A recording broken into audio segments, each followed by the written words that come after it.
ಜನಸಂಪರ್ಕ ಇಲ್ಲ ಸರ್, ಇಲ್ಲ ಬನ್ನಿ ಸರ್. ನಿನ್ ಸವಾಸನೆ ಬೇಡ ಸರ್ ಇಲ್ಲ ಸರ್, ತಾಲೂಕು ಜನಸಂಪರ್ಕ ಸಭೆ ಯಾವ ರೀತಿ ಆಯ್ತು ಸರ್? ನಿನ್ನ ಮುಖದಲ್ಲಿ ಯಾಕೆ ನಗು ಇದೆ? ಅಷ್ಟು ಚೆನ್ನಾಗಾಗಿದೆ, ನಿನ್ನ ಮುಖನೇ ಕಾಣಿಸ್ತಾ ಇಲ್ಲಲ್ಲ. ತುಂಬ ಚೆನ್ನಾಗಾಯಿತು. ಈ ಥರ ಎಲ್ಲರೂ ಮಾಡಬೇಕು. ನನಗೆ ಸಾಗರ ಸೇರಿ ಸೊರಬಕ್ಕೆ ತಾಳಗುಪ್ಪ ಸೇರಿರೋದ್ರಿಂದ ಈ ಕಡೆ ಜನರಿಗೆ ಅಲ್ಲಿ ಬರೋದಕ್ಕೆ ಅವತ್ತು ನೋಡಿದೆ ನಾನು. ತಾಳಗುಪ್ಪದಿಂದ ಬರೋರ ಸಂಖ್ಯೆ ಕಮ್ಮಿ ಆಗಿತ್ತು.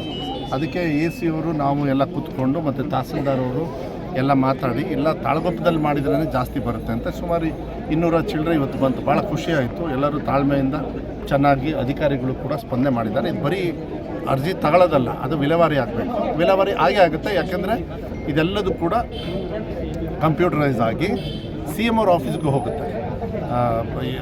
ತಹಸೀಲ್ದಾರ್ ಹತ್ರ ಇರುತ್ತೆ, AC ಹತ್ರ ಇರುತ್ತೆ, DC ಅವರು ಮತ್ತು CM ಅವ್ರ ಆಫೀಸಲ್ಲಿ ಯಾರು ವಿಲೇವಾರಿ ಮಾಡಬೇಕು. ಯಾಕೆಂದರೆ ಕೆಲವು ಕೆಲಸ ಆಗ್ತವೆ, ಕೆಲವು ಆಗಲ್ಲ.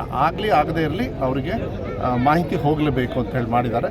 ಅದು ಕಾಲಮಿತಿಯಲ್ಲಿ ಅವ್ರು ಮಾಡ್ತಾರೆ. ಏನಾದ್ರು ಬ್ಯಾಲೆನ್ಸ್ ಇದ್ದು ಏನಾದ್ರು ತೊಂದರೆ ಇದ್ದರೆ ನಾವು ನಮ್ಮ ಆಫೀಸಿಂದನೂ ಪರ್ಸನಲಾಗಿ ಫಾಲೋ ಮಾಡ್ತೀವಿ. ಸರ್, ಮೈಸೂರು ಮೂಡ ಪ್ರಕರಣದಲ್ಲಿ ಮುಖ್ಯಮಂತ್ರಿ ಸಿದ್ದರಾಮಯ್ಯ ಏನಾದ್ರು ತೊಂದರೆ ಆಗ್ಬೋದು? ದೇಶದೊಳಗೆ ಕಾನೂನು ಇದೆ. ಕಾನೂನು ಹೋರಾಟ ಮಾಡೋದಕ್ಕೆ ಸಿದ್ದರಾಮಯ್ಯವ್ರಿಗೂ ಅವಕಾಶ ಇದೆ, ನಿಮಗೂ ಅವಕಾಶ ಇದೆ, ನನಗೂ ಅವಕಾಶ ಇದೆ. ಸಿದ್ದರಾಮಯ್ಯ ಕೆಲಸ ಅವ್ರು ಮಾಡ್ಕಿದ್ದಾರೆ. 5 ವರ್ಷ ಮುಖ್ಯಮಂತ್ರಿ ಆಗಿರ್ತಾರೆ ಸರ್? 5 ವರ್ಷ ಅಲ್ಲ, ಹೈಕಮಾಂಡ್ ಯಾವಾಗ ಹೇಳ್ತಾರೆ ಅಲ್ಲಿವರೆಗೂ ಇರ್ತಾರೆ. ಮತ್ತು ಇನ್ನೂ 10 ವರ್ಷ ಇರೋದನ್ನು ಕಾಂಗ್ರೆಸ್ ಪಕ್ಷನೇ ಇರುತ್ತೆ. ಮೂಡ ಕೇಸಿಂದ ಸಿದ್ದರಾಮಯ್ಯವ್ರು ಈಗ ಸದ್ಯಕ್ಕಂತೂ ಯಾವುದೇ ಕಾರಣಕ್ಕೂ ರಿಸೈನ್ ಮಾಡಲ್ಲ, ಮಾಡೋ ಪ್ರಶ್ನೆನೂ ಇಲ್ಲ. Thank you sir.